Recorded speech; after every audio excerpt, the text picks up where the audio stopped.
জানাই। পাশাপাশি আটুলিয়া ইউনিয়ন শাখা থেকে বিশাল এক মিছিল আসছে। আমরা যুব বিভাগের পক্ষ থেকে তাদেরকে আন্তরিকভাবে মোবারকবাদ এবং ধন্যবাদ জানাচ্ছি।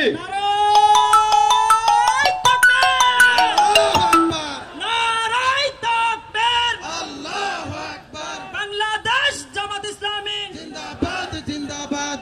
আজকের সমাবেশ সফল হোক, সত্য হোক।